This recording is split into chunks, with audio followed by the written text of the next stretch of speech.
तो अगर आपने मेरा लास्ट क्वालिफाई वाला वीडियो देखा है तो उसमें मैंने बोला था प्लानर एंड टाइम टेबल के लिए वीडियो आ जाएगा, आवरली कैसे करना है, क्या करना है। तो ये वीडियो जो उसी का पार्ट है कि इन चैप्टर को कैसे करना है वो सब कुछ बताऊंगा। तो चलो वीडियो को शुरू करते हैं। सबसे पहले अभी आपको जो किस सीक्वेंस में करना है, किस चैप्टर को कितना टाइम देना है उसके बारे में बात कर लेता हूँ। देखो टोटल मिला के आपको ट्राई करना है 35 आवर्स स्टडी करने की। अगर 30 आवर्स भी कर लोगे तब भी ट्राई कर सकते हो। देखो यहाँ पे मैं तो आपको ये नहीं बोलूंगा कि चैप्टर को आप डिटेल वे से पढ़ सकते हो, अच्छे से कर सकते हो, उतना टाइम बिल्कुल नहीं है। यहाँ पे आपको जो क्विक वे से ट्राई करना है, कैसे करना है आगे बात करता हूँ। तो सबसे पहले आपको जो सेल यूनिट तो करना ही है। सेल यूनिट के सारे चैप्टर्स को करने में आपको जो 9 आवर्स देना है, जिसमें आपका लेक्चर के साथ साथ क्वेश्चन प्रैक्टिस वगैरह, इंपॉर्टेंट क्वेश्चन वगैरह भी रहेगा। कैसे आगे बताता हूँ। उसी के साथ इकोलॉजी को आपको जो 7 आवर्स देने की कोशिश करना है या फिर कम भी लग सकता है। उसी के साथ बायोटेक्नोलॉजी को आपको जो 6 आवर्स देने की कोशिश करना है। एक आइडियल बता रहा हूँ बट शेड्यूल के अकॉर्डिंग चलोगे, थोड़ा बहुत एडजस्ट करना होगा। उसी के साथ sexual reproduction in flowering plants और साथ ही ह्यूमन रिप्रोडक्शन, इन दोनों को करने में आपको जो 5.5 घंटे का राउंड देना है। और उसी के साथ रिप्रोडक्टिव हेल्थ छोटा चैप्टर है, एक क्वेश्चन 2 क्वेश्चन आ सकता है, 1 से 1.5 घंटा आपको देना है। और ह्यूमन हेल्थ एंड डिजीज और साथ ही माइक्रोब्स इन ह्यूमन वेलफेयर, ये आपको करना है।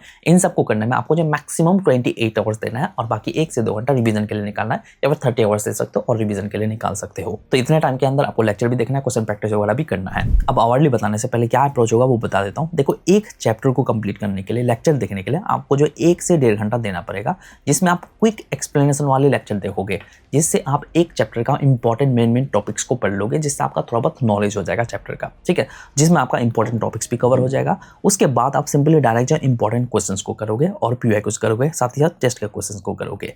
यहाँ पे आपको क्या करना है, क्वेश्चन सॉल्व नहीं करना है। बायोलॉजी के क्वेश्चंस ऐसे हैं कि आप पढ़ते ही सिंपली आप पढ़ते पढ़ते आराम से सॉल्व कर सकते हो। तो एक क्वेश्चन को 30-40 सेकंड में कर सकते हो। तो यहाँ पे आपको जो इस तरह से करना है, अब यहाँ पे बहुत सारे क्वेश्चन सॉल्व नहीं कर पाओगे तो सिंपली उस क्वेश्चन को पढ़ो, उसका सॉल्यूशन देखो, उसका आंसर क्या हो सकता है वो देख लो, क्वेश्चन को अच्छे से याद कर लो और आंसर को भी माइंड में बिठा लो अच्छे से। उसके बाद आप सिंपली क्या करोगे, एनसीईआरटी क्विक एक्सप्लेनेशन वाले वीडियोस को देख सकते हो। यानी कि एक चैप्टर को 15 से 20 मिनट में मेन टॉपिक्स के थ्रू रिवाइज करा देता है, उस टाइप के वीडियोस को देखना है। तो इसके अकॉर्डिंग देखो तो मैक्सिमम 2.5 घंटे के अंदर आपको जो एक चैप्टर को कंप्लीट करना है। बहुत सारे शॉर्ट चैप्टर्स भी है जिसको आप जल्दी कर सकते हो। और टेस्ट का यूज कैसे कर सकते हो, जो चैप्टर यहाँ पे नहीं पढ़ोगे ना, उससे रिलेटेड भी ये सेम अप्रोच अप्लाई करना है। सिंपली 10 हाई क्वालिटी वाले मॉक टेस्ट को उठा लेना है, उसमें से बायोलॉजी के क्वेश्चंस को ही देखना है। सिंपली इजी टाइप के और डायरेक्ट सिंपल टाइप के जितने भी क्वेश्चंस होंगे जिसको आप याद कर सकते हो, वो सारे क्वेश्चंस को आपको जो लिख लेना है। जो चैप्टर पढ़ोगे उनसे रिलेटेड भी और अलग से भी आपको लिख लेना है। 1 से 2 घंटा तक उन सब क्वेश्चंस को पढ़ना है। यानी कि क्वेश्चन को पढ़ोगे, उसके ऑप्शंस को देखोगे, आंसर को पढ़ोगे, 2 से 3 बार रिपीट कर लोगे, जिससे आपके माइंड में बैठेगा।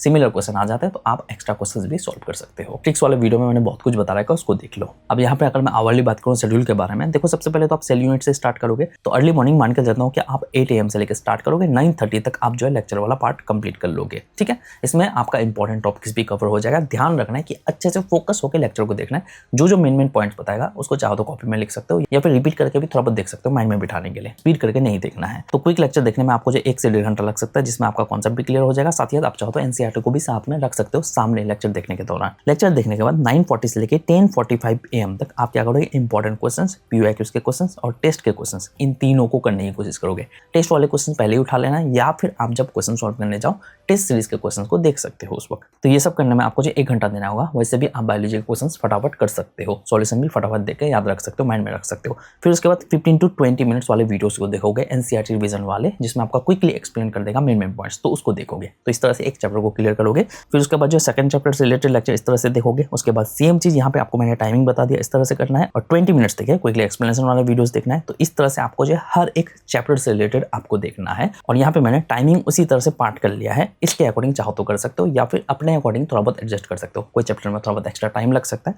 तो उसके अकॉर्डिंग भी चाहो तो कर सकते हो। अब यहाँ पे लास्ट वाले लेक्चर की बात कर देता हूँ। देखो 10:40 से लेकर 11:40 तक आपका लास्ट लेक्चर होगा। उसके बाद 11:40 से लेकर 12:40 तक उससे रिलेटेड इंपॉर्टेंट क्वेश्चंस, पीवाईक्यूज और टेस्ट के क्वेश्चंस करोगे। फिर आप जो है सोने चले जाओगे, जिसमें आपका 7 घंटा या फिर 6.5 घंटा सोने की कोशिश करोगे। 7 बजे उठ के आप 8 बजे से लेकर मेन स्टडी करना स्टार्ट करोगे। दूसरे दिन मॉर्निंग में उठते ही आप 1 घंटा तक प्रॉपर रिवाइज करोगे, क्विक रिवीजन करोगे। कल जो पढ़ लिए उन सब चैप्टर से रिलेटेड आपको जो क्विक रिवीजन करना है, जो कि आप शॉर्ट नोट्स के थ्रू या फिर क्विक एक्सप्लेनर वाले 10-15 मिनट वाले वीडियोस को देख सकते हो। उसके बाद 9 AM से लेके सेम आपको जो स्टडी करना स्टार्ट करना है और एग्जाम डे वाले रात को इंपॉर्टेंट क्वेश्चंस को और टेस्ट के क्वेश्चंस को एक बार रिवाइज कर लेना है। और एग्जाम वाले दिन जितने भी इंपॉर्टेंट क्वेश्चंस और टेस्ट के क्वेश्चंस है उनको जो एक बार ना क्विकली रिवाइज कर लेना, जिससे अगर सेम क्वेश्चंस भी आ जाते हैं तो नीट एग्जाम में जाके आप आराम से सॉल्व कर सकते हो। वैसे भी अभी टाइम कम है, कुछ नहीं कर सकते, ये अप्लाई करके देखो। तुक्का लगाना में भी हेल्प मिलेगा। जब तुक्का कैसे लगाना है उसके लिए वीडियो आ जाएगा, ब्लाइंड गेस्ट के लिए वीडियो आ जाएगा, उसके लिए चैनल को सब्सक्राइब कर लो। तो बस मुझे आपको ये बताने थे। मिलते हैं नेक्स्ट वीडियो के साथ। Thank you.